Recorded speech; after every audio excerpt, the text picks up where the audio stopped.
फार्माकोथेरपेटिक्स is a practice of medicine. आणि कोणताही doctor जोपर्यंत फार्माकोथेरपेटिक्स शिकत नाही तोपर्यंत तो मेडिसिनची प्रॅक्टिस करू शकत नाही.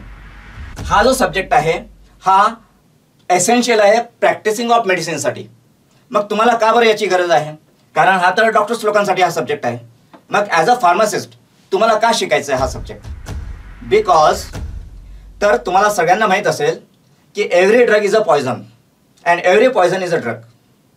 प्रत्येक ड्रग हा पॉयझन आहे आणि प्रत्येक पॉयझन हा एक ड्रग आहे. फार्मासिस्ट कोण आहे? The pharmacist is an expert of medicine. म्हणजे तुम्ही स्वतःला फार्मासिस्ट म्हणता म्हणजे तुम्ही मेडिसिनचे एक्सपर्ट आहात, ड्रगचे एक्सपर्ट आहात.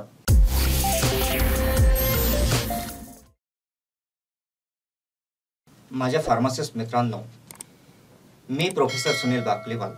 मला फार्मसी टीचिंगमध्ये अकॅडमिक्समध्ये मोर दॅन 20 इयर्सचा एक्सपिरियन्स आहे. मी आतापर्यंत 14 books pharmacy related, diploma degree related 14 बुक्सचे मी कोऑथर आहे.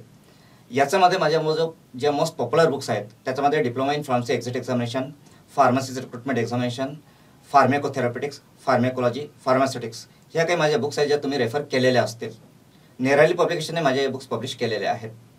आज मला विनेटरने संधी दिलेली आहे तुमच्यापर्यंत येण्याची. तर या व्हिडिओ क्लासच्या माध्यमातून मी तुमच्याशी संवाद साधणार आहे. आपण आज फार्माकोथेरपेटिक्स या विषयाबद्दल बोलूया. सो फार्माकोथेरपेटिक्स म्हणजे काय? फार्माकोथेरपेटिक्सचं महत्त्व काय आहे? तुम्हाला फार्माकोथेरपेटिक्सची माहिती का असायला पाहिजे? फार्माकोथेरपेटिक्सचं इम्पॉर्टन्स तुमच्या करिअरमध्ये, तुमच्या प्रोफेशनमध्ये काय असेल? एक्झिट एक्झामच्या दृष्टीने फार्माकोथेरपेटिक्सचा अभ्यास किती महत्त्वाचा आहे? फार्माकोथेरपेटिक्सचा हा जो पोर्शन आपण शिकणार आहोत हा फार्माकोलॉजी आणि तसंच फार्मास्युटिक्स जे बाकी सब्जेक्ट्स आहेत फार्मसीचे त्याच्याशी कसं काय संबंधित आहेत ते सर्व आपण बघणार आहोत. सगळ्यात महत्त्वाचं म्हणजे इथे आपण फार्माकोथेरपेटिक्सचे इम्पॉर्टंट काही कन्सेप्ट समजून घेऊ आणि त्या कन्सेप्टशी संबंधित जे काही MCQs येतील किंवा जे काही MCQs पॉसिबल आहेत त्या MCQचं सुद्धा आपण डिस्कशन करणार आहोत. जर तुम्हाला एक्झिट एक्झामची प्रिपरेशन करायची असेल तर तुम्हाला सगळ्यात महत्त्वाचे ते म्हणजे MCQs सॉल्व्ह करणे. तुम्हाला MCQs समजायला पाहिजेत आणि ते तुम्हाला सॉल्व्ह करता यायला पाहिजेत. तर MCQs सॉल्व्ह करण्यासाठी फक्त लर्निंग करून म्हणजे मगअप करून किंवा पाठांतर करून काम चालत नाही. MCQs तुम्ही किती पाठ करू शकता? ठीक आहे. तर MCQs सॉल्व्ह करण्यासाठी तुम्हाला कन्सेप्ट पूर्णपणे माहीत असणं आवश्यक आहे. ज्याला कन्सेप्ट समजलेली आहे तोच MCQs व्यवस्थित सॉल्व्ह करू शकतो. एका कन्सेप्टवर हजारो MCQs बनवू शकतात. तर म्हणून फक्त MCQs पाठ करून पेपर सॉल्व्ह करणे हे काही पॉसिबल नाही आहे. सो इथे मी जे काही कन्सेप्ट तुम्हाला एक्सप्लेन करणार आहेत फार्माकोथेरपेटिक्सच्या त्या कन्सेप्ट व्यवस्थित मन लावून समजून घ्या. आणि तुम्हाला जर त्या कन्सेप्टमध्ये काही प्रॉब्लेम असेल तर तुम्ही विनेटरचे जे कॉन्टॅक्ट नंबर्स वगैरे तुमच्यापर्यंत तुम्हाला दिलेले आहेत, जे काही तुम्हाला ईमेल वगैरे दिलेले आहे तिथे तुम्ही त्यांना मेसेज करा, कम्युनिकेट करा आणि आम्ही प्रयत्न करू की तुमचे जे काही डाऊट्स असतील ते डाऊट्स क्लिअर करण्याचा. म्हणजे असं नाही की इथे तुम्हाला आम्ही हा व्हिडिओ लेक्चर दिला आणि ते संपलं. तर तुम्ही व्हिडिओ लेक्चर बघितल्यानंतर तुमचे जे काही डाऊट्स असतील ते डाऊट्स तुम्ही क्लिअर करून घेऊ शकता. तुम्ही विनेटरच्या जे काही तुम्हाला नंबर्स दिलेले आहेत, ईमेल दिलेले आहेत त्याच्यावरती तुम्ही कम्युनिकेट करा, कॉन्टॅक्ट करा. आम्ही तुमच्यापर्यंत पोहोचण्याचा प्रयत्न करू. तर माझ्या मित्रांनो, आज आता आपण फार्माकोथेरपेटिक्स ला सुरुवात करूया. सो इथे फार्माकोथेरपेटिक्स हा शब्द तुम्ही ऐकलेला असाल तर काय अर्थ होईल बरं या शब्दाचा? फार्माको आणि थेरपेटिक्स काय कळतंय तुम्हाला या शब्दावरून? आता तुम्ही सगळ्यांनी सेकंड इयरची परीक्षा दिलेली आहे आणि त्याच्यामध्ये हा सब्जेक्ट तुम्ही स्टडी केलेला आहे. तर काय वाटतं तुम्हाला? थोडासा विचार करा. विचार करून स्वतःलाच उत्तर देण्याचा प्रयत्न करा की फार्माकोथेरपेटिक्सचा अर्थ तुम्ही काय लावता? फार्माकोथेरपेटिक्स म्हणजे तुम्हाला काय समजतं? तर फार्माकोथेरपेटिक्स हा शब्द 2 शब्दांनी बनलेला आहे.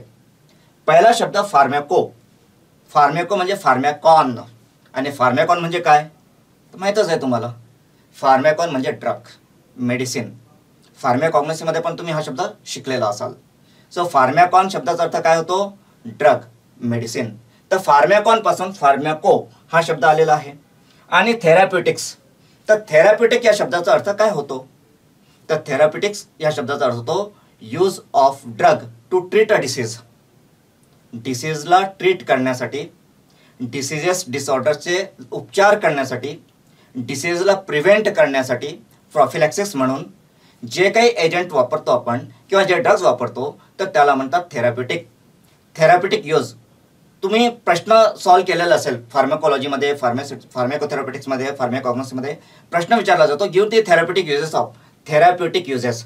थेराप्युटिक युजेस म्हणजे काय द्यायचं असतं, तर थेराप्युटिक युजेस म्हणजेच त्या ड्रग्सचं पर्टिक्युलर एखाद्या डिसीजला ट्रीट करण्यासाठी जे काही युजेस आहेत ते युजेस द्यायचे असतात. So use of a drug to treat a disease is therapeutic. तसं ड्रगचे अजून भरपूर काही यूज होऊ शकतात, जसं डायग्नोस्टिक यूज म्हणजे काय, तर एखाद्या डिसीजला डायग्नोज करण्यासाठी जेव्हा आपण ड्रग वापरतो that is the diagnostic use of a drug. तसंच therapeutic use of a drug म्हणजे काय, तर डिसीजला ट्रीट करण्यासाठी, डिसीजचे उपचार करण्यासाठी जेव्हा ड्रग वापरले जातात तर त्याला म्हणतात therapeutic uses of a drug. तर इथे आपण फार्माकोथेरॉपिटिक्स हा सब्जेक्ट शिकणार आहोत, याच्या कन्सेप्ट समजून घेणार आहोत. म्हणजेच आपण डिसीजेसला ट्रीट करण्यासाठी ड्रगचा इफेक्टिव्ह वापर कसा करायचा, इफेक्टिव्ह हा शब्द महत्त्वाचा आहे. ड्रगचा मोस्ट इफेक्टिव्ह यूज कसं करायचं, म्हणजे ड्रगचा मॅक्झिमम इफेक्ट आपल्याला मिळेल आणि मिनिमम ॲडवर्स इफेक्ट्स होतील, मिनिमम साईड इफेक्ट्स होतील. तर कशा प्रकारे आपण प्लॅनिंग करू शकतो ड्रग ॲडमिनिस्टर करण्याचा, त्याचा डोसेसबद्दल, त्याचा शेड्यूल डिसाईड करण्याबद्दल, तर ते सर्व आपण फार्माकोथेरॉपिटिक्स या विषयात शिकणार आहोत. सो आपण पुढे जाऊया. तर फर्स्ट डेफिनेशन ऑफ फार्माकोथेरॉपिटिक्स जसं की मी तुम्हाला सांगितलेलं आहे. तर आपण आता पुढे जाऊया. सो सगळ्यात पहिले डेफिनेशन ऑफ फार्माकोथेरॉपिटिक्स, जसं की मी तुम्हाला सांगितलेलं आहे, pharmacotherapeutics is the study of therapeutic uses and effects of drugs.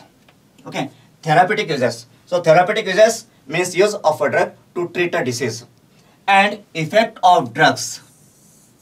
So फार्माकोलॉजीमध्ये फार्माकोडायनॅमिक्स तुम्हाला माहिती आहे. Pharmacodynamics that is the study of effect of drugs. तर ड्रग्सचे इफेक्ट्स काय होतात आणि त्या ड्रग्सला इफेक्टिव्हली डिसीजला ट्रीट करण्यासाठी कसं वापरायचं, that is the therapeutic use. तर फार्माकोथेरॉपिटिक्समध्ये इफेक्ट्स ऑफ ड्रग्स आणि त्याचा थेराप्युटिक युजेस आपल्याला स्टडी करायचं आहे. Now it is the application of pharmacological information.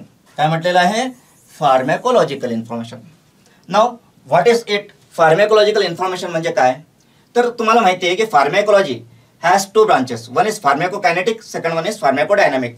So pharmacological information म्हणजेच pharmacokinetic and pharmacodynamic information of drug. म्हणजे ड्रगचा जो काही फार्माकोकायनेटिक प्रॉपर्टीज आहेत आणि फार्माकोडायनॅमिक प्रॉपर्टीज आहेत त्या प्रॉपर्टीजचा यूज करून डिसीजेसला ट्रीट करणे, that is pharmacotherapeutics. So it is the application of pharmacological information. म्हणजे फार्माकोलॉजिकल रिसर्चमध्ये, फार्माकोलॉजिकल स्टडीमध्ये जे काही नॉलेज जनरेट केलं जातं, ज्या काही स्टडीज केल्या जातात, तर त्याचा वापर करणे, अप्लिकेशन करणे, that is the application of pharmacological information. म्हणजे जसं तुम्हाला माहीत असेल, एक बेसिक सायन्स असतं आणि एक टेक्नॉलॉजी असतं.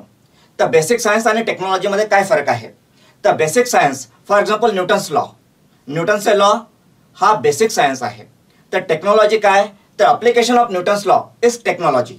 म्हणजे न्यूटन्सचा लॉचा यूज करून त्याच्यापासून स्पेस वगैरे मध्ये जाणे, रॉकेट्स बनवणे, that is the technology.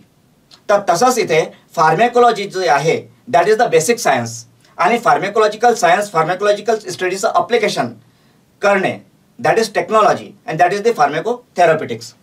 So it is the application of pharmacological information of drugs to prevent, mitigate, treat and diagnose diseases as well as to change normal functions such as contraception. So काय म्हणतेले इथे, कशासाठी use करायचं pharmacological इन्फॉर्मेशनचं, तर to prevent a disease. Prevent त्याला दुसरा शब्द आहे प्रॉफिलॅक्सिस. तर प्रॉफिलॅक्सिस म्हणजे आपण करोना वॅक्सिन घेतली असेल सगळ्यांनी, का घेतली बरं corona vaccine, so to prevent corona, to protect ourself from corona. कोविड-19 पासून स्वतःला प्रोटेक्ट करण्यासाठी आपण करोना वॅक्सिन घेतलेली आहे, that is prophylaxis, that is to prevent. Then mitigate. आता मिटिगेट या शब्दाचा अर्थ काय होतो, तर मिटिगेट शब्दाचा अर्थ होतो to reduce or to keep under control. तर अशा भरपूर काही डिसीज आहेत की ज्याला आपण पूर्णपणे क्युअर करू शकत नाही. We can keep them under control, आपण त्यांना कंट्रोलमध्ये ठेवू शकतो पण पूर्णपणे क्युअर करू शकत नाही. For example primary hypertension. जर एखाद्या व्यक्तीला प्रायमरी हायपरटेन्शन डिटेक्ट झालेलं असेल तर त्याला life long anti hypertensive drugs घ्यावे लागतात. किंवा एखाद्याला जर टाईप 1 डायबिटीज असेल तर टाईप 1 डायबिटीसच्या केसमध्ये सुद्धा त्याला लाईफलॉंग मेडिसिन्स घ्यावी लागते. त्याला काही क्युअर नाही आहे. म्हणजे अशा ठिकाणी आपण त्या डिसीजला मिटिगेट करू शकतो, कंट्रोलमध्ये ठेवू शकतो, आपण त्याला क्युअर करू शकत नाही.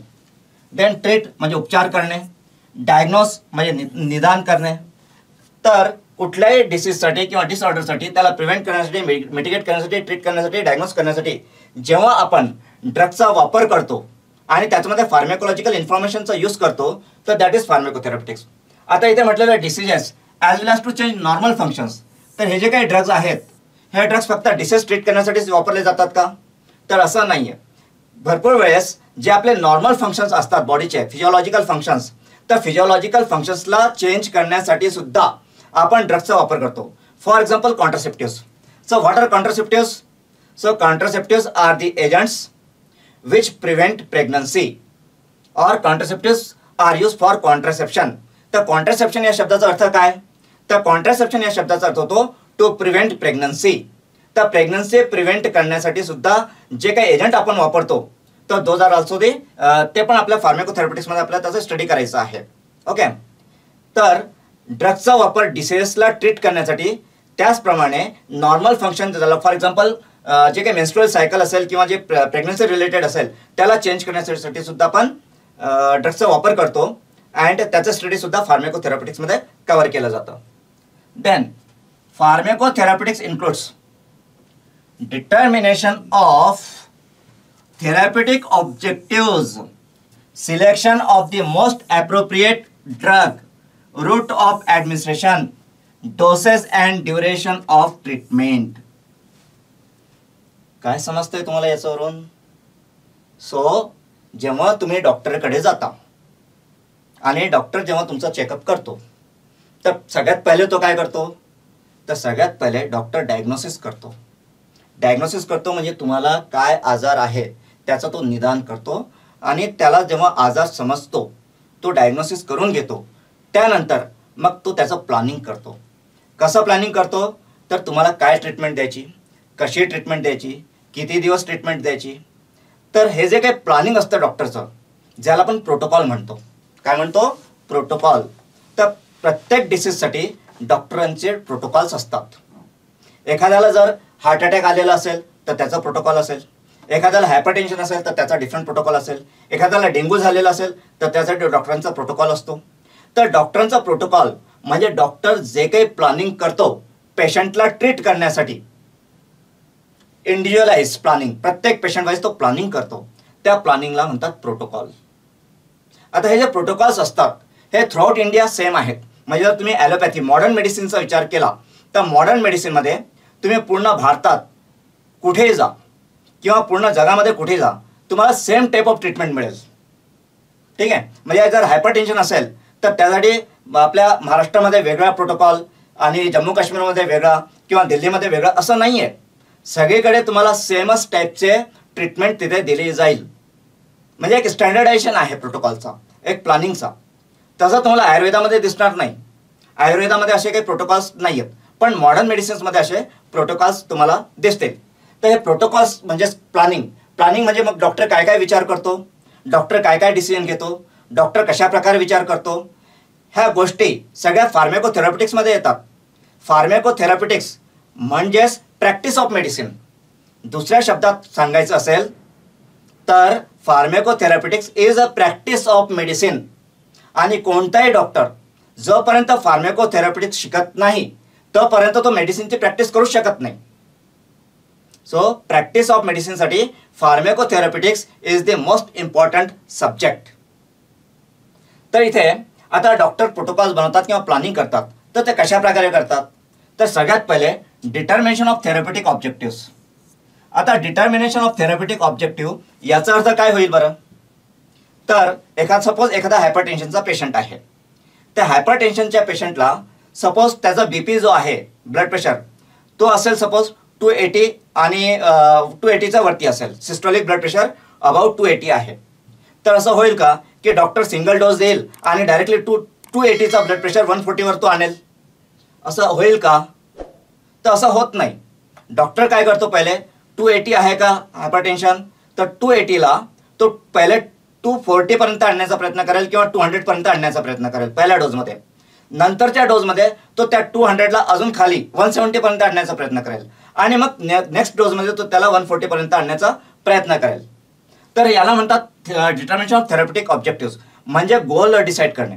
जर एखादा पेशंट असेल, त्याला डायबिटीस असेल, त्याची ब्लड शुगर लेवल असेल 350 समथिंग, तर काय डायरेक्टली तो त्याला 100वर आणण्याचा प्रयत्न करेल का? नाही. तो स्टेप बाय स्टेप जाईल. तो पहिले त्याचे गोल डिसाईड करेल. तर ते असे गोल्स डिसाईड करणे याला म्हणतात determination of therapeutic objective. Then selection of the most appropriate drug. Most suitable drug. आता इथे मी तुम्हाला विचारतो की जसं इन्फेक्शन आहे, बॅक्टेरियल इन्फेक्शन असेल, बॅक्टेरियल इन्फेक्शन, सो बॅक्टेरियल इन्फेक्शनसाठी there are number of antibiotics available. Okay, near about more than 1000 antibiotics available आहेत. 1000 ते 1200 पेक्षा जास्त अँटीबायोटिक्स सध्या मार्केटमध्ये अवेलेबल आहेत. मग कोणताही इन्फेक्शन असेल, बॅक्टेरियल इन्फेक्शन, तर त्याला कुठलाही अँटीबायोटिक दिला तर चालेल का? की त्या ठिकाणी मोस्ट सुटेबल ड्रग सिलेक्ट करावा लागेल. आता अँटीबायोटिक्समध्ये पण सिलेक्ट करताना सपोज पेनिसिलिन्स आहेत, सिफॅलोस्पुरिन्स आहेत, स्ट्रेप्टोमायसिन आहेत, असे डिफरंट ड्रग्स अवेलेबल आहेत. मग यापैकी पण त्याला एकच ड्रग सिलेक्ट करायचं आहे, एकच अँटीबायोटिक सिलेक्ट करायचं आहे. मग तो कोणता अँटीबायोटिक सिलेक्ट करेल? तर most suitable antibiotic, most appropriate antibiotic select करेल. कशावरून सिलेक्ट करेल? तर पेशंटला काय चालतं, काय चालत नाही, कशाचे इंडिकेशन्स आहेत, काय कॉन्ट्रा इंडिकेशन्स आहेत, हे सगळं तो डॉक्टर चेक करेल. फॉर एक्झाम्पल, एखाद्या पेशंटला जर किडनी डॅमेज असेल, किडनी रिलेटेड प्रॉब्लेम असेल, CKD असेल, क्रोनिक किडनी डिसीज असेल, तर त्या पेशंटला स्ट्रेप्टोमायसिन देता येतं का? त्या पेशंटला फर्स्ट जनरेशन सिफॅलोस्पुरिन देता येतात का? नाही देता येत. आता एक लक्षात घ्या, इथे मी जे काही एक्झाम्पल्स तुम्हाला देतोय, तर तुमचं जे काही ओव्हरऑल सिलेबस आहे फार्मसीचं, त्या सिलेबसमधून मी तुम्हाला एक्झाम्पल्स देतोय. तर हे जे काही एक्झाम्पल्स आहेत ते व्यवस्थित तुम्ही आपल्या मनामध्ये व्यवस्थित लक्ष देऊन ऐका, त्याला लर्न करा. कारण हे एक्झाम्पल्सच्या बेसवरच तुम्हाला खूप काही MCQs विचारले जातील. हे जे काही एक्झाम्पल्स तुम्हाला देतोय मी, ते काही तुम्हाला प्रत्येकच मी रिटर्नमध्ये देऊ शकत नाही, ते मी एक्सप्लेन करतानाच तुम्हाला देऊ शकतो. तर मी जे काही बोलतोय त्याच्यावरती तुमचं लक्ष असू द्या आणि त्याला तुम्ही तुमचे नोट्स बनवा. तुमच्या हातामध्ये पेन असू द्या, तुमच्या जवळ डायरी नोटबुक असू द्या. मी जे काही एक्झाम्पल्स तुम्हाला देतोय ते एक्झाम्पल्स तुम्ही त्या डायरीमध्ये नोट करा, तुमच्या नोटबुकमध्ये नोट करा. जसं की मी तुम्हाला आता एक्झाम्पल दिलंय की जर एखाद्या व्यक्तीला किडनी प्रॉब्लेम असेल, किडनी डिसीज असेल, तर त्याला स्ट्रेप्टोमायसिन देता येत नाही. त्याला आपण फर्स्ट जनरेशन सिफॅलोस्पुरिन पण देऊ शकत नाही. म्हणजेच इथे सिफॅलोस्पुरिन किंवा streptomycin these are contraindicated in the patient with kidney problem. ठीक आहे. तर इथे जे selection of the most appropriate drug करायचं आहे, तर पेशंटची कंडिशन काय आहे. पेशंट जर प्रेग्नंट असेल तर त्याला आपण अँजिओटेन्सिन इनिबिटर देऊ शकतो का, AC इनिबिटर्स किंवा ARB देऊ शकतो का. ARB आणि AC inhibitors are the first choice anti hypertensive drug. तर पण हे ड्रग्स प्रेग्नन्सीमध्ये दिले जाऊ शकत नाही. का दिले जाऊ शकत नाही? Because they are teratogenic. So selection of the most appropriate drug म्हणजे पेशंटला, इंडिव्हिज्युअलाइज पेशंटला मोस्ट अप्रोप्रिएट ड्रग काय असेल त्याचं सिलेक्शन कसं करायचं, त्याचा स्टडी सुद्धा या फार्माकोथेरॅप्युटिक्समध्ये येतो. Then route of administration. आता एखादा पेशंट जर इमर्जन्सी कंडिशन असेल तर तुम्हाला माहिती आहे इमर्जन्सीमध्ये आपल्याला IVs द्यावं लागेल, इंट्राव्हेनस. त्याला ओरल देऊन चालायचं नाही. किंवा दुसरं अजून एक्झाम्पल देतो की जर एखाद्या पेशंटला कंटिन्युअसली ओमिटिंग असेल, पण त्याला डायरिया नाही आहे पण ओमिटिंग आहे आणि त्याला आपल्याला ॲनाल्जेसिक म्हणून पॅरासिटामॉल द्यायचं आहे, तर आपण त्याला टॅबलेट देऊ शकतो का पॅरासिटामॉलची? डायरियाच्या केसमध्ये नाही देऊ शकत. सॉरी, डायरिया नाही, ओमिटिंगच्या केसमध्ये आपण त्याला पॅरासिटामॉलची टॅबलेट देऊ शकतो का? तर नाही देऊ शकत. तर मग त्याला पॅरासिटामॉल कसं देता येईल? तर त्याला सपोजिटरीजच्या फॉर्ममध्ये आपण पॅरासिटामॉल देऊ शकतो. What are suppositories? So suppositories are the dosage form for the rectal administration. Rectal ॲडमिनिस्ट्रेशनसाठी सपोजिटरीज असतात, बरोबर आहे. तर इथे रूट ऑफ ॲडमिनिस्ट्रेशन म्हणजे ओरली द्यायचं आहे की इंट्राव्हेनसली द्यायचं आहे की रेक्टली द्यायचं आहे, टॉपिकली द्यायचं आहे, कशा प्रकारे कोणता रूट यूज करून ड्रग ॲडमिनिस्टर करायचं आहे त्याचा डिसिजन सुद्धा कसं घ्यायचं याचा नॉलेज आपल्याला या सब्जेक्टमध्ये मिळतो. त्यानंतर dosage and duration of treatment. Dosage. आता डोसेजबद्दल विचार करायचा झाल्यास फॉर एक्झाम्पल ॲस्पिरिन. आता तुम्हाला माहीत असेल की ॲस्पिरिन इज NSAID. ॲस्पिरिन काय आहे? Non steroidal anti inflammatory drug. Aspirin हा ॲनाल्जेसिक आहे, अँटीपायरेटिक आहे, अँटी इन्फ्लामेटरी आहे, अँटी प्लेटलेट पण आहे. आता जर तुम्हाला ॲनाल्जेसिक म्हणून ॲस्पिरिनचा वापर करायचा असेल तर त्याचा डोस येतो 300 to 600 मिलीग्राम. ॲस्पिरिनचा जर तुम्हाला अँटी इन्फ्लामेटरी म्हणून यूज करायचा असेल रुमॅटॉइड आर्थरायटिसमध्ये तर त्याचा डोस जातो मोर दॅन 500 मिलीग्राम. ठीक आहे, मोर दॅन 500 मिलीग्राम. आणि ॲस्पिरिनचा तुम्हाला अँटी प्लेटलेट एजंट म्हणून वापरायचं असेल, अँटी प्लेटलेट ब्लड थिनर, तर त्याचा डोस जातो 75 to 150 मिलीग्राम. म्हणजेच इंडिकेशन्स काय आहेत, डिसीज काय आहे, कंडिशन काय आहे त्याप्रमाणे आपल्याला ड्रग्सचा डोस डिसाईड करायचा असतो. त्यानंतर duration of treatment. Duration of treatment म्हणजे 3 days ट्रीटमेंट चालेल, 6 days चालेल, 1 month चालेल, 6 months चालेल, किती दिवस ट्रीटमेंट चालणार आहे. So that is also come under pharmacotherapeutics. म्हणजेच पेशंटला इफेक्टिव्ह ट्रीटमेंट देण्यासाठी जे काही डिसिजन्स घेतले जातात, जे काही फॅक्टर्स कन्सिडर केले जातात, ज्याप्रमाणे ड्रग्स दिलं जातं, प्रिस्क्राईब केलं जातं, त्या रिलेटेड जे काही डिसिजन्स घ्यायचे असतात ते सर्व डिसिजन्स फार्माकोथेरॅप्युटिक्स ह्या सब्जेक्टमध्ये घेतले जातात, म्हणजे ते शिकवले जातात. आता हा जो सब्जेक्ट आहे हा एसेन्शियल आहे प्रॅक्टिसिंग ऑफ मेडिसिनसाठी. मग तुम्हाला का बरं याची गरज आहे? कारण हा तर डॉक्टर्स लोकांसाठी हा सब्जेक्ट आहे. मग ॲज अ फार्मासिस्ट तुम्हाला का शिकायचं आहे हा सब्जेक्ट?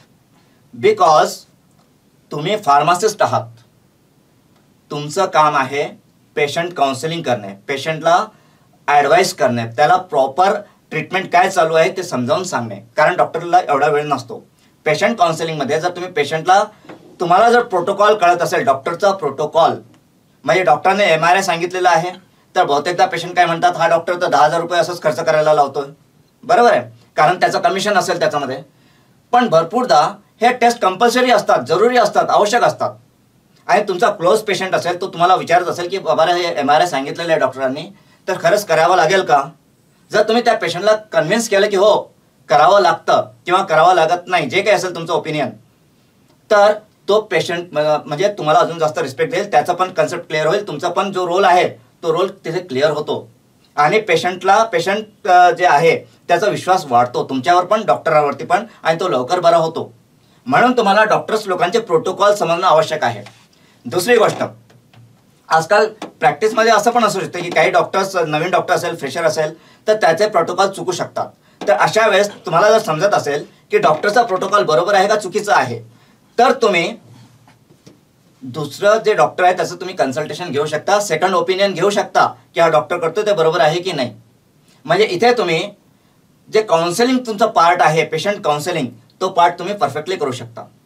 त्यानंतर तुम्ही मेडिकल चालवताय, प्रोफेशनमध्ये आहात, तर तिथे जर OTC प्रॉडक्ट तुम्हाला द्यायचे असतील, डिस्पेन्स करायचे असतील, ओव्हर दी काउंटर प्रॉडक्ट, तर तिथे सुद्धा पेशंटचं काय कंडिशन्स आहेत हे सगळं विचारात घेऊन तुम्ही त्याला OTC प्रॉडक्ट डिस्पेन्स करू शकता. म्हणजे तुमच्या प्रोफेशनसाठी हे जरुरी आहे. त्यासोबतच जेव्हा तुम्ही हॉस्पिटलमध्ये ॲज अ हॉस्पिटल फार्मासिस्ट काम करता, डिफरंट कमिटीजमध्ये, जसं फार्मसी अँड थेरप्युटिक कमिटी आहे, हॉस्पिटल फार्मलरीची कमिटी असेल, तर डिफरंट कमिटीजमध्ये जेव्हा तुम्ही काम करता डॉक्टरांसोबत, तर त्या डॉक्टरची लँग्वेज तुम्हाला समजायला पाहिजे, त्यांचे प्रोटोकॉल्स तुम्हाला समजायला पाहिजे. तेव्हाच तुम्ही त्या मीटिंगमध्ये ॲक्टिव्हली पार्टिसिपेट करू शकता आणि डॉक्टरसोबत प्रॉपर डिस्कशन करू शकता, प्रॉपर कम्युनिकेशन करू शकता. म्हणजेच डॉक्टरसोबत, अदर हेल्थ केअरसोबत प्रॉपर कम्युनिकेशन करण्यासाठी तुम्हाला फार्माकोथेरॅप्युटिक्स समजणं खूप आवश्यक आहे. फक्त एक्झाम पास होण्यासाठी नाही, तर आपल्या करिअरसाठी, प्रोफेशनसाठी, लाईफसाठी सुद्धा ते आवश्यक आहे. So pharmacotherapeutic includes determination of therapeutic objectives, selection of the most appropriate drug, route of administration, doses and duration of treatment. Okay. Then the main objective of pharmacotherapeutics is to enhance the safety of prescription, maximize the effects of drugs and minimize side effects. जे prescription डॉक्टरने लिहून दिलेलं आहे त्याचा maximum effect व्हायला पाहिजे, ते prescription safe असायला पाहिजे, ड्रग्सचा मॅक्झिमम इफेक्ट मिळायला पाहिजे, मिनिमम साईड इफेक्ट्स व्हायला पाहिजे, आणि ओव्हरऑल हे सगळे जर मिळत असेल तर जे कॉस्ट ऑफ ट्रीटमेंट आहे, ओव्हरऑल कॉस्ट ऑफ ट्रीटमेंट ती कमी होईल. लो कॉस्टमध्ये बेटर ट्रीटमेंट पेशंटला मिळेल. आता इथे तुम्हाला हे जे काही ब्लूमध्ये वर्ड्स दिसतात आहे, तर हे ब्लूमध्ये वर्ड्स आहेत ते कीवर्ड्स आहेत. कीवर्ड्स जसं आपण गुगलमध्ये कीवर्ड्स ॲड करतो, ChatGPTमध्ये कीवर्ड्स ॲड करतो, तर तसे कीवर्ड्स आहेत. या कीवर्ड्सवर तुम्हाला लक्ष देणे गरजेचं आहे, कारण याच्यावरती तुम्हाला MCQ विचारले जाऊ शकतात. फॉर एक्झाम्पल इथे जसं pharmacotherapeutic is the study of, so option A therapeutic uses of drug, option B diagnostic uses of drug, option C अजून काहीतरी असेल, ऑप्शन डी अजून काहीतरी असेल. सो असे 4 ऑप्शन तुम्हाला दिले जातील, त्यापैकी तुम्हाला एक करेक्ट ऑप्शन सिलेक्ट करायचा असतो. इथे it is the application of pharmacological information. So pharmacotherapeutics is the application of, option आहे pharmacological information, second pharmaceutics information, third pharmaceutical chemistry information, fourth pharmacognostic information. असे 4 ऑप्शन्स तुम्हाला असू शकतात. तो which one is the most correct? So it is the application of pharmacological information. Then pharmacotherapeutics includes option A determination of therapeutic objective, option B selection of the most appropriate drug, option C route of administration, option D all of the above. Okay, so what is the correct answer? So option D all of the above. So म्हणून इथे तुम्हाला हे जे काही blue words आहेत, keywords आहेत, ते तुम्हाला माहीत असायला पाहिजे आणि हे कन्सेप्ट तुम्हाला समजायला पाहिजे, म्हणजे याच्यावरती कशाही प्रकारचे MCQ झालेत तर तुम्ही ते सॉल्व करू शकता. ओके, पुढे जाऊया. आता हा जो फर्स्ट चॅप्टर आहे तुमचा फार्माकोथेरप्युटिक्स, तर ह्या चॅप्टरमध्ये आपण पहिले फार्माकोथेरप्युटिक्सची कन्सेप्ट समजून घेतली की काय आहे ते. Now next concept is rational use of medicines. Rational use of medicine. Rational या शब्दाचा अर्थ काय होतो? तर रॅशनलचा अर्थ होतो योग्य वापर. रॅशनल म्हणजे ज्याला आपण नीतिमत्ताप्रमाणे म्हणू शकतो, एथिकली म्हणजे प्रॉपर नीतिमत्ता, म्हणजे एखाद्याचं चांगलंच व्हावं, भलं व्हावं ह्या दृष्टीने जे काही कृती आपण करतो दॅट इज रॅशनल. आणि इरॅशनल म्हणजे काय की त्याच्या मागे आपला काही विचारच नसतो, मनात आलन केलं, दॅट इज इरॅशनल. आणि रॅशनल म्हणजे सगळ्या गोष्टींचा विचार करून जेव्हा आपण एखादा निर्णय घेतो दॅट इज रॅशनल. तर इथे रॅशनल यूज ऑफ मेडिसिन्स म्हटलेलं आहे. तर रॅशनल यूज ऑफ मेडिसिनचा अर्थ, तर मेडिसिनचा वापर अशा प्रकारे करायला पाहिजे की त्यामुळे पेशंटचा फायदा होईल आणि त्याला कमीत कमी खर्चामध्ये चांगल्यात चांगली ट्रीटमेंट मिळेल. That is rational use of medicine. आता इथे rational, so as per WHO ची डेफिनेशन काय सांगते? तर WHO जे आहे, what is WHO? So you know WHO is world health organization. तर वर्ल्ड हेल्थ ऑर्गनायझेशनने, आता इथे WHO वरती पण तुम्हाला MCQ विचारला जाऊ शकतो, फुल फॉर्म ऑफ WHO किंवा WHO स्टँड्स फॉर असा MCQ येऊ शकतो. So as per WHO rational use of medicine is. आता इथे WHO ने ही डेफिनेशन का दिलेली आहे? तर तुम्हाला सगळ्यांना माहीत असेल की every drug is a poison and every poison is a drug. प्रत्येक ड्रग हा पॉयझन आहे आणि प्रत्येक पॉयझन हा एक ड्रग आहे. फक्त काय, जर त्या पॉयझनचा तुम्ही रॅशनली यूज केला, प्रॉपर यूज केला तर तो बेस्ट इफेक्ट येईल, आणि तुम्ही त्याचा इरॅशनली यूज केला तर त्याचा तुम्हाला ॲडवर्स इफेक्ट मिळेल. तर म्हणून इथे WHO काय म्हणतो रॅशनल यूज ऑफ मेडिसिन बद्दल? So patients receive medications appropriate to their clinical needs. हा फर्स्ट पॉईंट झाला. Patient receive medications appropriate to their clinical needs. पहिले मी डेफिनेशन रीड करतो, नंतर याचा एक्सप्लेनेशन तुम्हाला देतो. First point. सेकंड पॉईंट इथे येतोय, in doses that meet their own individual requirements. Second point. Third point आहे डेफिनेशनमध्ये for an adequate period of time. आणि फोर्थ पॉईंट आहे at the lowest cost to them and their community. So rational use of मेडिसिन्समध्ये WHO ने 4 points add केलेले आहेत. ते 4 points कुठले? First point, patients receive medications appropriate to their clinical needs. Second point, in doses that meet their own individual requirements. Third point, for an adequate period of time. And fourth point, at the lowest cost to them and their community. So आता मी तुम्हाला ही definition explain करून सांगतो. तर याच्यामध्ये म्हटलेलं आहे patients receive medication appropriate to their clinical needs. Clinical needs म्हणजे पेशंटला जो काही प्रॉब्लेम आहे, जो काही डिसीज आहे, त्या डिसीजशी रिलेटेड जे काही मेडिसिन्स असतील आणि जेवढे गरजेचं असतील तेवढ्याच मेडिसिन्स त्याला द्यायला पाहिजे. त्यापेक्षा कमी नाही, त्यापेक्षा जास्त नाही. आता काही भरपूर प्रिस्क्रिप्शन्स मी बघितलेले आहेत, तुम्ही पण बघितलेले असाल की प्रिस्क्रिप्शनमध्ये गरज नसताना काहीतरी एक्स्ट्रा मेडिसिन्स डॉक्टर्स लिहून देतात. असं होतं, प्रिस्क्रिप्शनमध्ये असतं, म्हणजे गरज नसताना विटॅमिन दिले जातात, गरज नसताना टॉनिक दिले जातात, तर that is not rational. Rational म्हणजे क्लिनिकल नीड्स, म्हणजे गरज असेल तरच ट्रीटमेंट द्या, गरज असेल तरच ट्रीटमेंट द्या. आता असे भरपूर आपण बघितलेलं असेल केसेस की जिथे पेशंटला नॉर्मल काहीतरी प्रॉब्लेम आहे, त्याने थोडीशी रेस्ट घेतली तरी तो ओके होऊन जाईल, त्याचा तो प्रॉब्लेम सॉल्व्ह होईल, त्याला फक्त रेस्ट घेण्याची गरज आहे. तरी पण अशा केसेसमध्ये डॉक्टर्स खूप काही अँटीबायोटिक्स वगैरे वगैरे लिहून देतात. Okay, so that is irrational. म्हणजे पेशंटला जेवढी गरज असेल, म्हणजे एखाद्याला सर्दी झालेली आहे तर ती व्हायरल असेल, तर व्हायरल कोल्ड असेल तर त्याला कुठल्याच ट्रीटमेंटची गरज नाही आहे, कोणत्याही अँटीबायोटिक्स त्याच्यावरती इफेक्टिव्ह होत नाही. तर नॉर्मल सर्दी असेल तर त्याच्यासाठी ॲझिथ्रोमायसिन द्या, अजून दुसरे अँटीबायोटिक्स द्या, नो नीड, काही गरज नाही आहे. तर ज्या ठिकाणी पेशंटला जेवढ्या औषधांची गरज असेल, जेवढ्या मेडिसिनची गरज असेल तेवढंच द्यायला पाहिजे, त्यापेक्षा कमी नाही, त्यापेक्षा जास्त नाही. तर हा याचा अर्थ होतो appropriate to their clinical needs. Then in doses that meet their own individual requirement. Doses तर ज्या डोजमध्ये गरज आहे तेवढेच डोसेस त्या पेशंटला द्यायला पाहिजे. कमी डोस किंवा जास्त डोस पण नको. कमी डोस दिला तरी इफेक्ट मिळणार नाही, जास्त डोस दिला तर ॲडव्हर्स इफेक्ट होऊ शकतो. तर पेशंटला जेवढ्या डोसची गरज आहे तेवढाच डोस द्यायला पाहिजे. आता इथे एक एक्झाम्पल तुम्हाला देतो. For example paracetamol. आता पॅरासिटामॉलचा नॉर्मल डोस हा 500 मिलीग्राम 600 मिलीग्राम. पण जर एखादा अल्कोहोलिक पेशंट असेल, अल्कोहोलिक, क्रोनिक अल्कोहोलिक, ठीक आहे, ड्रिंक्स खूप जास्त घेत असेल, तर नॉर्मल डोस जो आहे पॅरासिटामॉलचा त्यामुळे त्याचा लिव्हर अजून जास्त डॅमेज होऊ शकेल. हिपॅटोटॉक्सिक आहे पॅरासिटामॉल. पॅरासिटामॉल इज हिपॅटोटॉक्सिक, लक्षात ठेवा. Paracetamol is hepatotoxic. जर अल्कोहोलिक पेशंटला, जो पेशंट ड्रिंक घेतोय त्याला जर तुम्ही नॉर्मल डोजमध्ये पॅरासिटामॉल दिला तर त्याचा लिव्हर डॅमेज होऊ शकेल. तर अशा वेळेस पेशंट काय आहे, कसं आहे, त्याचा सवयी काय आहेत, ह्या सगळ्यांचा विचार करून त्याला जो प्रॉपर डोज आहे त्या डोजमध्येच मेडिसिन्स द्यायला पाहिजे.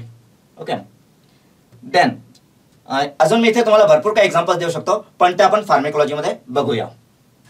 Then for an adequate period of time. आता ॲडिक्वेट पिरियड ऑफ टाईम म्हणजे फॉर सफिशियंट टाईम, म्हणजे 3 डेजचा डोज असेल किंवा 7 डेजचा असेल, 15 डेजचा असेल, 6 मंथचा असेल, तर तो डोस कंप्लीट करायला पाहिजे. फॉर एक्झाम्पल जर ते अँटी ट्युबरक्युलर ड्रग आहे, ट्युबरक्युलोसिस, टीबीसाठी जी ट्रीटमेंट चालते ती 6 मंथ्स चालते, फॉर 6 मंथ्स, ठीक आहे, 2 मंथ्स प्लस 4 मंथ्स असं त्याचा शेड्यूल आहे. तर 6 मंथ्स ती ट्रीटमेंट चालायला पाहिजे. पण भरपूर वेळेस असं बघितलेलं आहे पर्टिक्युलर इंडियन सिटीजनमध्ये, इंडियन लोकांमध्ये, की ज्यांना टीबी आहे ते काय करतात, 2 ते 3 महिने औषधं घेतात, अँटी ट्युबरक्युलर ड्रग्स 2 ते 3 महिने, मग त्यांना बरं वाटायला लागतं. बरं वाटायला लागलं की मग ते मेडिसिन सोडून देतात, ते पुढे 6 महिन्यापर्यंत कंटिन्यू करतच नाही. मग फॉर टाइम बिंग, थोड्या काळासाठी ट्युबरक्युलोसिस कंट्रोलमध्ये येतो, त्यांना बरं वाटायला लागतं, पण नंतर परत तो रिकरन्स होऊन जातो. पुन्हा टीबी जो आहे तो पुन्हा डबल होऊन जातो, जास्त होऊन जातो आणि त्याला रेजिस्टन्स पण डेव्हलप होऊन जातो.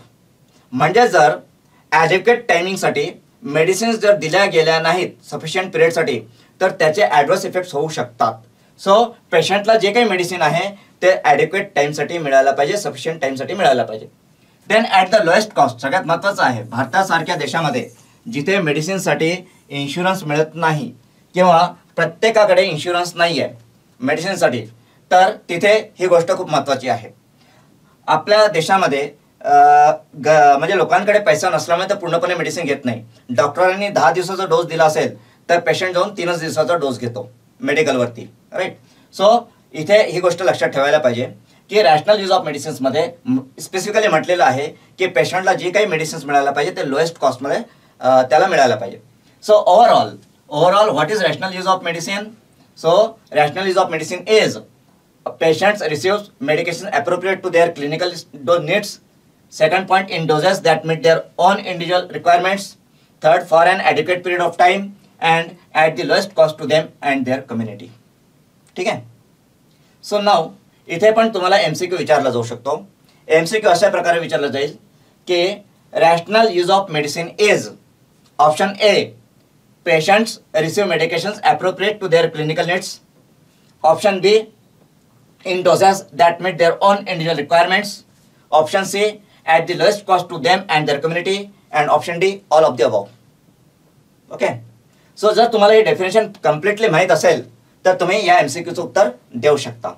So that is all of the above. Okay. Then the implementation of rational use of medicines involves 3 tools. 3 tools कोणते? तर essential medicines list, then standard treatment guidelines, okay, and third one is drug formulary. म्हणजे जर आपल्याला WHO ने जे सांगितलेले rational use of medicine त्याला implement करायचं असेल, म्हणजे आपल्याला असं वाटत असेल की प्रत्येक हॉस्पिटलमध्ये आणि प्रत्येक डॉक्टराने हे rational use of medicines follow करायला पाहिजे, तर त्यासाठी त्याला काय करावं लागेल? तर त्या डॉक्टरला, त्या हॉस्पिटल्सला 3 टूल्स यूज करावे लागतील. And what are this 3 tools? So first one is essential medicine list, second one is standard treatment guidelines, and third one is drug formulary. Okay. तर इथे तुम्हाला याच्यावरती पण MCQ येऊ शकतो की which one of the following is important tool for the implementation of rational use of medicine, असा MCQ येऊ शकतो. तर त्याच्यामध्ये तुम्हाला 3 ऑप्शन असू शकतात किंवा 3 पैकी कोणताही ऑप्शन असू शकतो. So you should know about this 3 tools. Okay. तर आपण आता हे जे 3 टूल्स आहेत, essential medicine list, standard treatment guidelines and drug formulary, याचा डिटेल्स आपण बघूया. सो आता इथे हे जे आहेत टूल्स, तर याच्या आधी आपण एव्हिडन्स बेस्ड मेडिसिन्स हा जो एक कन्सेप्ट आहे तुमच्या सिलेबसमध्ये फर्स्ट चॅप्टरमध्ये, पहिले तो कन्सेप्ट क्लिअर करू, कारण त्या कन्सेप्टसाठी सुद्धा आपल्याला हे पुढे पॉईंट्स लागणारच आहेत. So evidence based medicine. So evidence काय अर्थ होतो एव्हिडन्सचा? तर एव्हिडन्स म्हणजे प्रूफ. प्रूफ म्हणजे ज्या मेडिसिनचं जे काही इफेक्ट आहेत, म्हणजे एखादा ड्रग आहे तो अँटी हायपरटेन्सिव्ह आहे तर त्याचा प्रूफ पाहिजे, एखादा ड्रग अँटी डायबेटिक आहे त्याचं प्रूफ पाहिजे, एखादा ड्रग अँटीबायोटिक आहे तर त्याचं प्रूफ पाहिजे. तर प्रूफ, ज्या मेडिसिनचं प्रूफ अवेलेबल आहे that is the evidence based medicines. Evidence म्हणजे प्रूफ. ओके. तर जे काही मॉडर्न मेडिसिन्स आहेत, मॉडर्न मेडिसिन्सचा अर्थ होतो ॲलोपॅथिक मेडिसिन्स. तर ॲलोपॅथिक मेडिसिन्समध्ये एव्हिडन्स बेस्ड मेडिसिन्स असतात. Okay. Allopathic medicines are evidence based medicines. And Ayurveda is experience based medicines. आयुर्वेदामध्ये एव्हिडन्स बघत नाही, तर आयुर्वेदामध्ये एक्सपिरियन्स बघितला जातोय. काय एक्सपिरियन्स? तर आयुर्वेदा आपण मोर दॅन 5000 इयर्स आपण यूज करतोय. तर आयुर्वेदामध्ये त्या काळात एव्हिडन्स जनरेट करण्याची प्रोसिजर नव्हतीच, ती सिस्टीम नव्हतीच. तर जे काही ऋषी मुनी योगी वगैरे होते ते फक्त अनुभवाच्या जोरावरती, एक्सपिरियन्सच्या बेसिसवरती, त्यांच्या ऑब्झर्वेशनच्या बेसिसवरती ड्रग्स यूज करायचे, Ayurvedic drugs. So Ayurveda is experience based medicines and allopathy modern medicine is evidence based medicine. आता एव्हिडन्स जनरेट करायचं, प्रूफ पाहिजे, तर तो प्रूफ कशा मिळेल? तर प्रूफ मिळवण्यासाठी, एव्हिडन्स मिळवण्यासाठी क्लिनिकल स्टडी केला जातो, क्लिनिकल ट्रायल्स केले जातात, क्लिनिकल फार्मेकोलॉजी इज देअर. तर हे जे क्लिनिकल ट्रायल्स आहेत किंवा क्लिनिकल स्टडी आहे, तर याचे 4 फेज असतात, फेज 1, फेज 2, फेज 3, फेज 4. आणि याचा डिटेल स्टडी तुम्ही फार्मसी लॉ अँड इथिक्स या सब्जेक्टमध्ये केलेला आहे. फार्मसी लॉ अँड इथिक्समध्ये न्यू क्लिनिकल ट्रायल्सचे रूल्स आहेत, ठीक आहे, क्लिनिकल ट्रायल्स रूल्स 2019. तर त्या रूल्समध्ये फेज 1, फेज 2, फेज 3, फेज 4 हे क्लिनिकल ट्रायलचे रूल्स डिटेल्समध्ये दिलेले आहेत, तिथे तुम्ही ते स्टडी केलेलं आहात. तर एव्हिडन्स बेस्ड मेडिसिनसाठी क्लिनिकल रिसर्च केला जातो, क्लिनिकल ट्रायल्स केले जातात. क्लिनिकल ट्रायल्स, क्लिनिकल रिसर्चच्या आधी प्री क्लिनिकल स्टडी केला जातो. प्री क्लिनिकल स्टडी हा ॲनिमलमध्ये केला जातो. Okay. Pre clinical studies is in animal.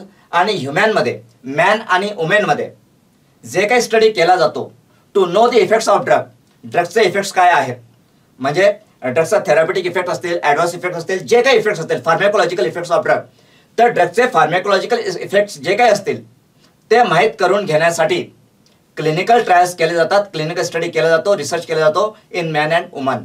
That is the clinical trials. आणि या क्लिनिकल ट्रायल्समध्ये, क्लिनिकल रिसर्चमध्ये जे काही रिझल्ट्स येतात, जे काही आउटकम येतो, दॅट इज द एव्हिडन्स. तो इथे एव्हिडन्स म्हणून यूज केला जातो. ठीक आहे. आता हा जो एव्हिडन्स आहे हा डॉक्टर्स मग यूज करू शकतात त्यांच्या प्रॅक्टिसमध्ये. तर एव्हिडन्स बेस्ड मेडिसिनबद्दल आपण अजून बघूया, रीड करूया. सो पहिलं डेफिनेशन, मी पहिलं डेफिनेशन रीड करतो आणि नंतर तुम्हाला एक्सप्लेन करतो.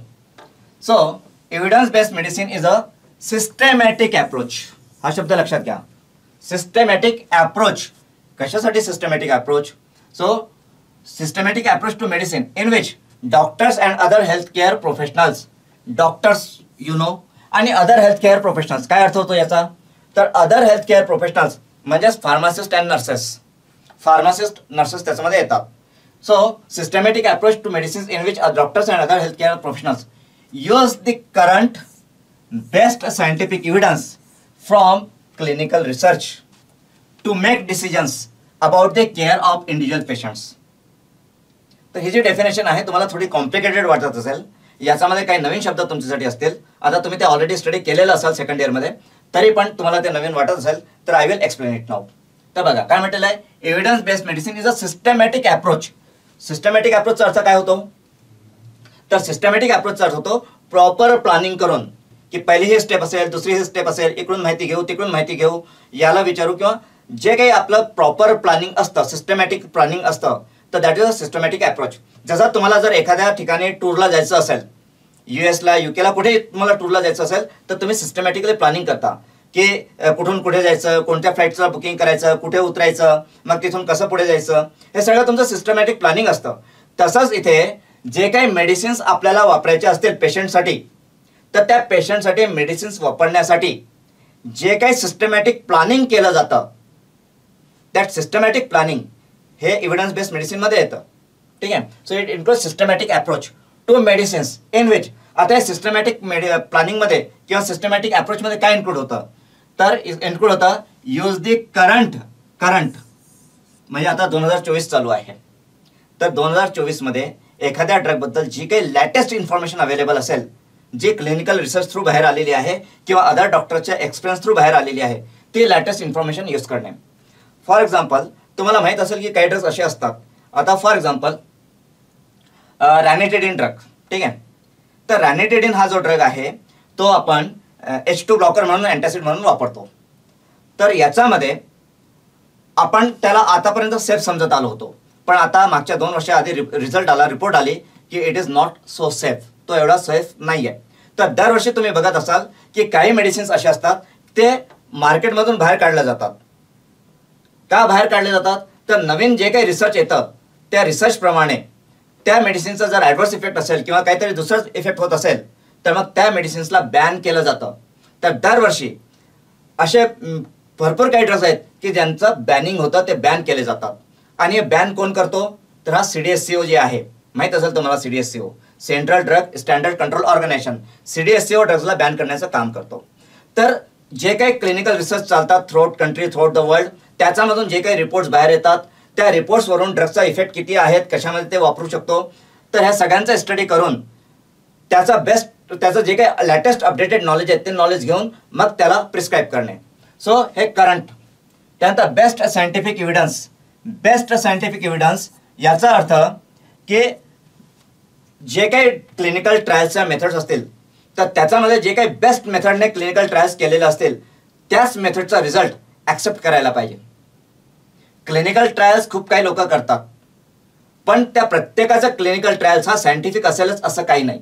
तर जे काही क्लिनिकल ट्रायल्स, क्लिनिकल रिसर्चचा तुम्ही रिझल्ट ॲक्सेप्ट करताय, तर त्याला तुम्ही पहिले क्रिटिकली बघा की तो जो क्लिनिकल ट्रायल केलेला आहे तो प्रॉपर मेथड फॉलो करून केलेला आहे की नाही, की त्याच्यामध्ये काहीतरी गडबड केलेली आहे किंवा त्याच्यामध्ये काहीतरी ॲडजस्टमेंट केलेलं आहे, मॅनिप्युलेशन केलेलं आहे. जर तुम्ही प्रॅक्टिकलमध्ये मॅनिप्युलेशन करता, बरोबर आहे, तर तसं जर क्लिनिकल ट्रायलमध्ये कुठे काही मॅनिप्युलेशन तुम्हाला दिसत असेल, तर ते जे रिझल्ट्स आहेत ते काही तुम्हाला ॲक्सेप्टेबल होणार नाही.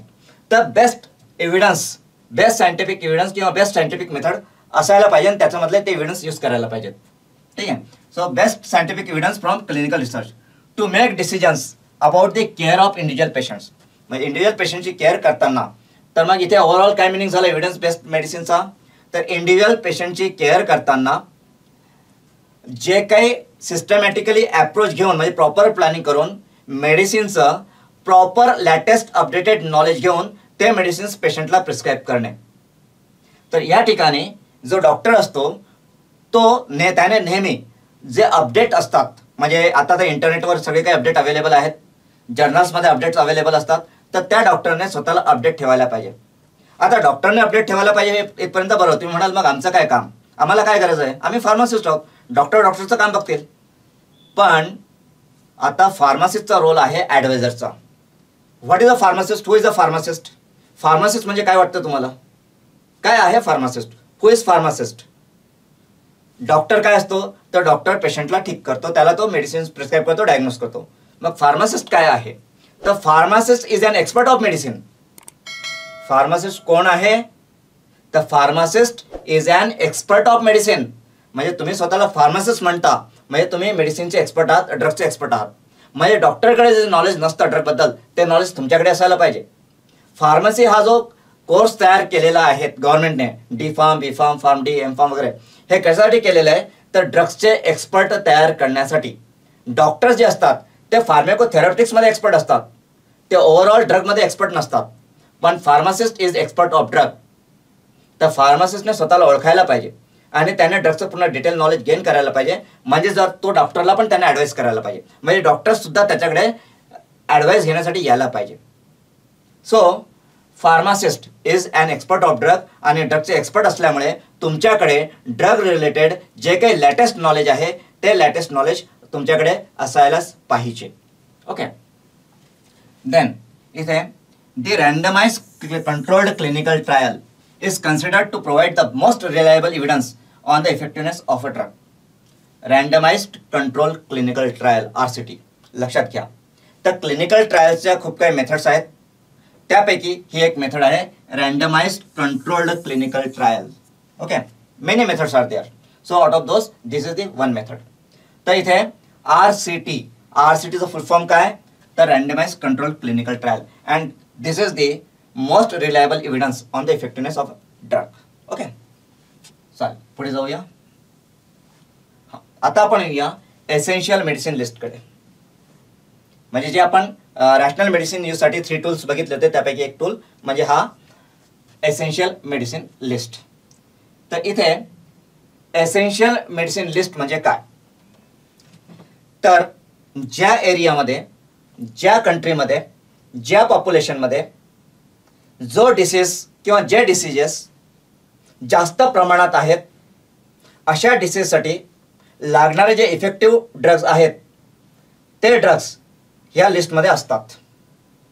फॉर एक्झाम्पल, आपल्या भारतामध्ये डायबिटीस नियर अबाउट 10 करोड लोकांना डायबिटीस आहेत. India is the capital of diabetes. India is the capital of diabetes. मग इंडियामध्ये डायबिटीसचे पेशंट खूप जास्त आहेत, तर इंडियामध्ये डायबिटीस रिलेटेड जे ड्रग्स असतील ते एसेन्शियल लिस्टमध्ये येतील. किंवा ज्या ठिकाणी डेंग्यू जास्त आहे, मलेरिया जास्त आहे, तर तिथे डेंग्यूसाठी, मलेरियासाठी जे काही ड्रग्स आहेत ते प्रायमरी लिस्टमध्ये, एसेन्शियल लिस्टमध्ये येतील. तर ज्या ठिकाणी, ज्या एरियामध्ये, ज्या कंट्रीमध्ये लोकांमध्ये जो डिसीज जास्तीत जास्त आहेत, जास्तीत जास्त लोक त्या डिसीजने अफेक्टेड आहेत, तर त्या डिसीजसाठी जे काही इफेक्टिव्ह मेडिसिन अवेलेबल आहेत त्या पर्टिक्युलर एरियामध्ये, त्या कंट्रीमध्ये, तर त्या मेडिसिनची लिस्ट म्हणजे एसेन्शियल मेडिसिन लिस्ट. आता ही जी एसेन्शियल मेडिसिन लिस्ट असते ही गव्हर्नमेंटसाठी एक गाईडलाईन असते. Not only for government but जे डिफरंट हॉस्पिटल्स आहेत, ते डॉक्टर्स आहेत, फ्रेशर डॉक्टर्स आहेत, फार्मासिस्ट आहेत, कंपनीज आहेत, फार्मास्युटिकल कंपनीज, त्यांच्यासाठी एक खूप महत्त्वाची, खूप खूप खूप महत्त्वाची गाईडलाईन आहे. तर या एसेन्शियल मेडिसिन लिस्टबद्दल आपण बघूया. सो पहिले आपण बघूया definition of essential medicine list. So WHO, world health organization, defines essential medicines as the medicines that satisfy the priority health care needs of the population. Priority health care needs of the population म्हणजे जे population आहे त्या पॉप्युलेशनमध्ये जर डायबिटीसचे patient सर्वात जास्त असतील तर त्यांचे हेल्थ केअर नीड्स प्रायोरिटी काय आहे? तर तिथे मेटफॉर्मिन किंवा इन्सुलिन ही प्रायोरिटी झाली. तर तिथे इन्सुलिन किंवा मेटफॉर्मिन हे ऑलवेज अवेलेबल व्हायला पाहिजे, कमीत कमी किमतीत अवेलेबल व्हायला पाहिजे. जर एखाद्या ठिकाणी मलेरिया खूप जास्त असेल तर तिथे अँटी मलेरियल ड्रग हे ऑलवेज 24 आवर्स अवेलेबल असायला पाहिजे. लोकांना ते इझिली मिळायला पाहिजेत, ते इफेक्टिव्ह असायला पाहिजे आणि कमीत कमी किमतीत ते लोकांना मिळायला पाहिजेत. असे जे ड्रग्स असतात जे एसेन्शियल मेडिसिन लिस्टमध्ये येतात त्या ड्रग्सचं कधीही शॉर्टेज व्हायला नको. नेव्हर. गव्हर्नमेंट हे कधीच अलाउ करणार नाही की एसेन्शियल मेडिसिन लिस्टमध्ये जे ड्रग्स दिलेले आहेत त्या ड्रग्सचा शॉर्टेज होणे. विचार करा, जर डायबिटीस रिलेटेड ड्रग्सचं शॉर्टेज झालं आपल्या कंट्रीमध्ये, मेटफॉर्मिन फर्स्ट चॉईस ड्रग आहे, ओरल टॅबलेट, ठीक आहे, oral anti diabetic drug. Oral anti diabetic ड्रगमध्ये metformin is the first choice drug. आता जर आपल्या देशामध्ये मेटफॉर्मिन ड्रगचं शॉर्टेज झालं तर काय परिस्थिती होईल? काय परिस्थिती होईल विचार करा. म्हणजे करोनापेक्षा भयंकर परिस्थिती होईल. करोना तर 5 लाख लोकांना घेऊन गेला. इथे 10 करोड लोकांना डायबिटीज आहे, काय होईल त्याचं? तर एसेन्शियल मेडिसिन लिस्टमध्ये असे ड्रग्ज असतात की जे कंपल्सरीली अवेलेबल असायलाच पाहिजे आणि ते कमीत कमी कॉस्टमध्ये अवेलेबल असायला पाहिजे. आणि त्याची कॉस्ट जर खूप जास्त असेल तर मग गव्हर्नमेंट NPPAच्या थ्रू, DPCOच्या थ्रू त्या ड्रग्जचं प्राइसिंग जे कॅपिंग आहे, प्राइस कॅपिंग करतं, म्हणजे त्याचं मॅक्झिमम प्राइस गव्हर्नमेंट डिसाईड करतं. तर फार्मसी लॉ अँड इथिक्समध्ये तुम्ही ही कन्सेप्ट स्टडी केलेली असेल. Drug price control order, national pharmaceutical pricing authority, NPPA, DPCO हे ड्रग्जचं प्राइस कंट्रोल करतात. तर कोणत्या ड्रग्जचं करतात तर त्याच्यामध्ये शेड्यूल लिस्ट असं तुम्ही रीड केलेलं असाल. तर ती शेड्यूल जी असते, शेड्यूल्ड ड्रग, ते शेड्यूल्ड ड्रग म्हणजेच एसेन्शियल ड्रग्ज असतात. ते एसेन्शियल ड्रग्ज म्हणजेच scheduled drugs in DPCO, drug price control order मधले जे शेड्यूल्ड ड्रग आहेत ते म्हणजेच हे एसेन्शियल ड्रग्ज असतात. तर इथे WHO defines essential medicines as the medicines that satisfy the priority healthcare needs of the population. Then essential medicine list is prepared by considering. आता ही लिस्ट कशी तयार केली जाते, ठीक आहे? सो इथे ही लिस्ट तयार करताना कोणते फॅक्टर्स विचारात घेतले जातात? तर सगळ्यात पहिले डिसीज प्रिव्हॅलन्स, म्हणजे त्या पर्टिक्युलर कंट्रीमध्ये, पर्टिक्युलर एरियामध्ये, पर्टिक्युलर स्टेटमध्ये कोणते डिसीज जास्तीत जास्त लोकांमध्ये आहेत. Then efficacy of the medicines, मग त्या पर्टिक्युलर डिसीजसाठी जे काही मेडिसिन्स अवेलेबल असतील तर त्या मेडिसिन्सपैकी मोस्ट इफेक्टिव्ह मेडिसिन कोणता आहे. Then safety of the medicines, जे काही मेडिसिनबद्दल आपण विचार करतोय त्या मेडिसिनची सेफ्टी किती आहे. Then comparative cost effectiveness of the medicines, comparatively म्हणजे एका बाजूला तुमच्या ॲमॉक्सिसिलिन क्लॅव्हलॅनिक ऍसिड कॉम्बिनेशन आहे ॲमॉक्सिक्लॉव, दुसऱ्या बाजूला हायर अँटीबायोटिक आहेत. तर यापैकी कॉस्ट इफेक्टिव्ह कोणता, ज्याची कॉस्ट पण कमी आहे आणि तो इफेक्टिव्ह पण आहे, तर असे ड्रग्ज सिलेक्ट केले जातात. Then easy availability of the medicines, त्या ड्रग्जचं शॉर्टेज व्हायला नको, तो ड्रग्ज इझिली अवेलेबल व्हायला पाहिजे. सो इथे जेव्हा आपण एसेन्शियल ड्रग मेडिसिन लिस्ट तयार करतो तर त्यावेळेस कोणते फॅक्टर्स, कोणते पॉईंट कन्सिडर केले जातात. So these are those points. First one disease prevalence, second one is efficacy of the medicine, third one is safety of the medicines, fourth one is comparative cost effectiveness of the medicines, and fifth one is easy availability of the medicine. आता history बद्दल जर बोलायचं झालंच म्हणजे essential medicine लिस्टची history, तर in 1970 Tanzania became the first country to prepare essential medicine list. तंझानियाने सगळ्यात पहिले एसेन्शियल मेडिसिन लिस्ट 1970 मध्ये तयार केली होती. इंडियामध्ये फर्स्ट एसेन्शियल मेडिसिन लिस्ट ही 1996 मध्ये तयार झाली. इंडियाने 1996 मध्ये फर्स्ट एसेन्शियल मेडिसिन लिस्ट तयार केली, तंझानियामध्ये ती 1970 मध्ये तयार झाली. So the updated WHO list of essential medicine is published every 2 years. Every 2 years हे महत्त्वाचं आहे. इथे तुम्हाला MCQ विचारलं जाऊ शकतं की the updated WHO list of essential medicine is published every, option A 1 year, option 2 2 years, option 3 3 years, option 4 5 years. So the correct answer is 2 years. Okay, then याचा पुढे जाऊया आपण. नेक्स्ट आता आपण बोलूया national list of essential medicine बद्दल. National list of essential medicine in India. आतापर्यंत आपण जे एसेन्शियल मेडिसिन बद्दल बोललो ते वर्ल्ड वाईड बोललो, WHO बद्दल आपण तिथे कन्सेप्ट डिस्कस केली. बट आता आपण NLEM बद्दल बोलूया. NLEM national list of essential medicine India.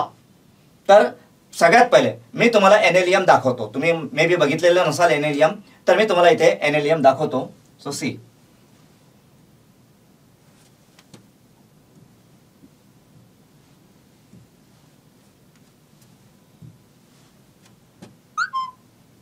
so this is national list of essential medicines 2022. latest essential NLEM आहे इंडियाची. ओके, सो इथे यू कॅन सी, तर इथे टेबल ऑफ कंटेंट्स बघा. टेबल ऑफ कंटेंट्स मध्ये सेक्शन्स ऑफ ड्रग क्लासेस आहेत. Sections of drug classes, section of drug classes मध्ये तुम्ही फार्माकोलॉजीमध्ये किंवा फार्माकॉग्नोसीमध्ये बघितले असाल, एनाल्जेसिक, अँटीपायरेटिक, नार्कोटिक एनाल्जेसिक्स, तर त्याप्रमाणे इथे सेक्शन दिलेले आहेत. तर इथे फर्स्ट सेक्शन जो आहे, ठीक आहे, so section 1 medicines use in anaesthesia. I hope की सगळ्यांना अनेस्थेशिया माहित असेल.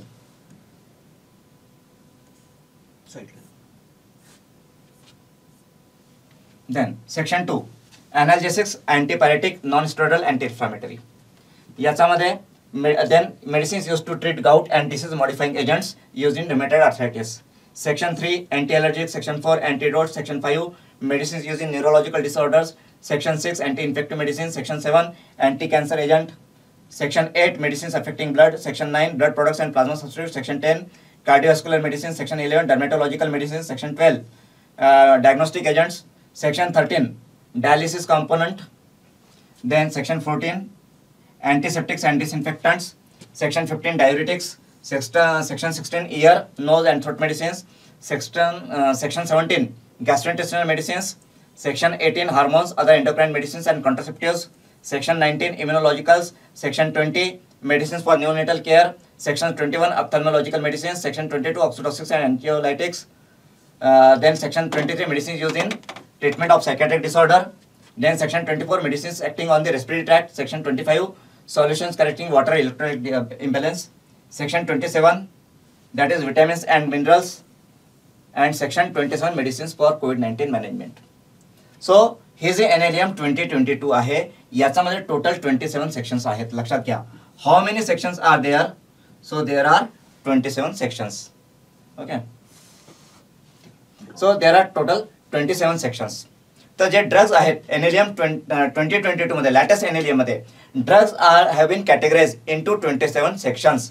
So how many sections are there? 27 sections. आणि याच्यामध्ये टोटल मेडिसिन्स किती आहेत? So 384 medicines. Okay, so number of medicines. So number of medicines are 384. लक्षात असू द्या दोन्ही टर्म्स, एक 27 सेक्शन आणि सेकंड 384. या दोन्हीवर तुम्हाला MCQ विचारले जाऊ शकतात. ओके. तर इथे बघा medicines.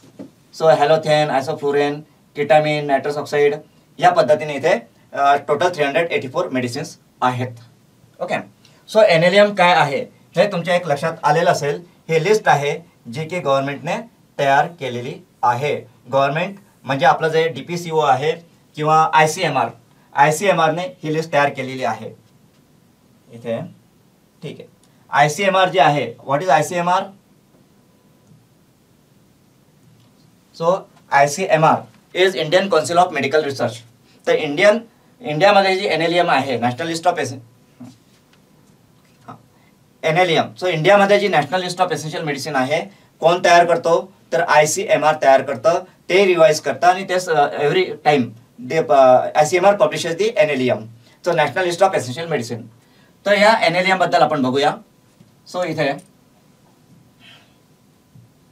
So ICMR that is Indian council of medical research under ministry of health and family welfare. Government of India revises and publishes National List of Essential Medicines (NLEM) in India. National List of Essential Medicines 2022 is the latest. Okay. आता currently जी आहे ते 2022 NLEM list आहे. लक्षात असू द्या. Essential medicines. It contains 384 essential medicines. How many? 384. And messenger medicines. And the medicines have been categorized into 27 therapeutic categories. हे 27 therapeutic categories आपण आता बघितलेले आहेत. Okay. So this is important one. Then and essential medicine list results in. आता या essential medicine लिस्टचा फायदा काय होतो?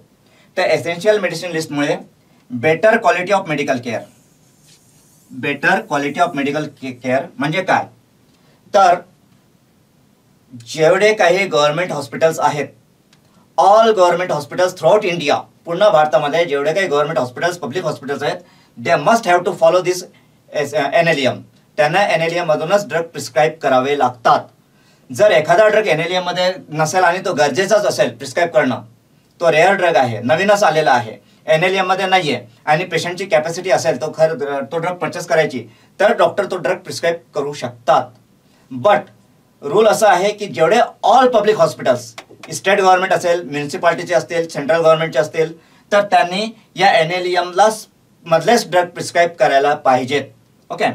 दुसरं की जे काही फ्रेशर डॉक्टर्स असतात, फ्रेशर्स इंटर्नशिप करणारे असतात, नवीन डॉक्टर्स असतात, ज्यांना पूर्णपणे मेडिसिन्सबद्दल माहिती नसते, तर असे डॉक्टरसुद्धा ही NLEM रेफर करून त्याच्यामधून प्रॉपर ड्रग प्रिस्क्राईब करू शकतात. म्हणजे overall quality of medical care improve होते. Better management of medicines. Better management of medicines हे तुमच्यासाठी खूप महत्त्वाचं आहे. म्हणजे पर्टिक्युलरली तुमच्यापैकी जे कुणाला हॉस्पिटल फार्मासिस्ट व्हायचं असेल किंवा गव्हर्नमेंट जॉब पाहिजे असतील, गव्हर्नमेंट हॉस्पिटलमध्ये फार्मासिस्ट व्हायचं असेल, तर त्यांच्यासाठी हा पॉईंट खूप महत्त्वाचा आहे.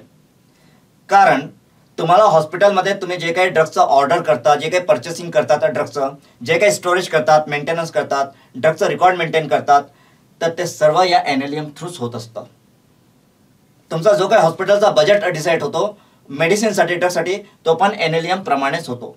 म्हणजे तुम्हाला हॉस्पिटल्समध्ये ड्रग मॅनेज करायचे असतील, स्टोअर करायचे असतील, रेकॉर्ड मेंटेन करायचं असेल, तर त्यासाठी तुम्हाला NLEM ही मोस्ट इम्पॉर्टंट गाईडलाईन आहे. So it provides better management of medicines and cost effective use of health care resources. Cost effective use. आता कॉस्ट इफेक्टिव्ह यूज म्हणजे काय, तर NLEM हे DPCOच्या अंडरमध्ये येते, ड्रग प्राइस कंट्रोल ऑर्डर. म्हणजे या NLEM मध्ये हे जे काही 384 ड्रग्ज आहेत विथ याच्यामध्ये आता स्टेंट पण ऍड केलेला आहे. तर स्टेंट माहीत असेल तुम्हाला की अँजिओप्लास्टीमध्ये स्टेंट वापरले जातात. तर त्याचं जे प्राइस आहे, त्याचं प्राइसिंग कॅप, तर ते price DPCO through, drug price control order through NPPA decide करत असते. सो इथे कॉस्ट इफेक्टिव्ह यूज आहे आणि हॉस्पिटल्सला पण, गव्हर्नमेंट हॉस्पिटल्सला पण ते बजेटमध्ये ते मिळतं. Okay. Then next, the essential medicines list can be used as guidelines for the procurement and supply of medicines in public sector, म्हणजे पब्लिक हॉस्पिटल्समध्ये. Schemes public sector, then schemes for reimbursement of drug cost and local drug production. आता भरपूर वेळेस ज्या mediclaim companies असतात, medical इन्शुरन्सवाल्या companies, mediclaim, तर mediclaim देताना ड्रग्सचं जर त्यांना कॉस्टिंग काढायचं असेल, ड्रग्सचं प्राइस द्यायचं असेल, रिम्बर्समेंट करायचं असेल, ड्रग्सचं जे ड्रग्सचं बिलिंग झालेलं आहे त्या बिलिंगचं रिम्बर्समेंट करायचं असेल, तर most of the companies, particularly not in India but US वगैरेमध्ये, हे जे NLEM असतं त्यांचं, तर त्याला कन्सिडर करून ते रिम्बर्समेंट करतात. म्हणजे डॉक्टरने कुठलीही मेडिसिन कुठल्याही कंपनीची दिली तर रिम्बर्समेंट करत नाहीत. तर रिम्बर्समेंटसाठी जो त्यांचा बेसिक फॉर्म्युला आहे तो काय, तर जी त्यांची एसेन्शियल मेडिसिन लिस्ट असते त्याप्रमाणे रिम्बर्समेंट केलं जातं. ठीक आहे. आणि लोकल प्रोडक्शन, आता NLEM मध्ये ज्या मेडिसिन्स असतात त्या मोस्ट इम्पॉर्टंट असतात, त्याचा कधी शॉर्टेज व्हायला नको आणि त्यांचा यूज होतच असतो. म्हणून जे लोकल मॅन्युफॅक्चरर्स असतात तर ते लोकल मॅन्युफॅक्चरर्स सुद्धा ह्या ज्या एसेन्शियल लिस्टमध्ये जे ड्रग्स आहेत ते ड्रग्स त्यांचा ते मॅन्युफॅक्चरिंग करतात, ते प्रोडक्शन करतात. ओके. तर मित्रांनो, आपण जे काही आज स्टडी केलं त्याच्यामध्ये फार्मॅकोथेरप्युटिक्सचं इंट्रोडक्शन आपण बघितलं की फार्मॅकोथेरप्युटिक्सचा स्टडी काय असतो, त्याच्यामध्ये काय काय इन्क्लूड होत असतं, त्याचं महत्त्व काय आहे, तुम्हाला ते काय स्टडी करायचं आहे. त्याच्यामध्ये आपण रॅशनल यूज ऑफ मेडिसिन्स बघितलं, त्यानंतर एव्हिडन्स बेस्ड ड्रग्स बघितलेत आणि आपण एसेन्शियल मेडिसिन्स लिस्टबद्दल पण डिस्कशन केलेलं आहे.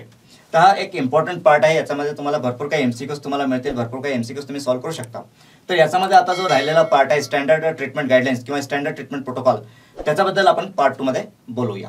थँक्यू.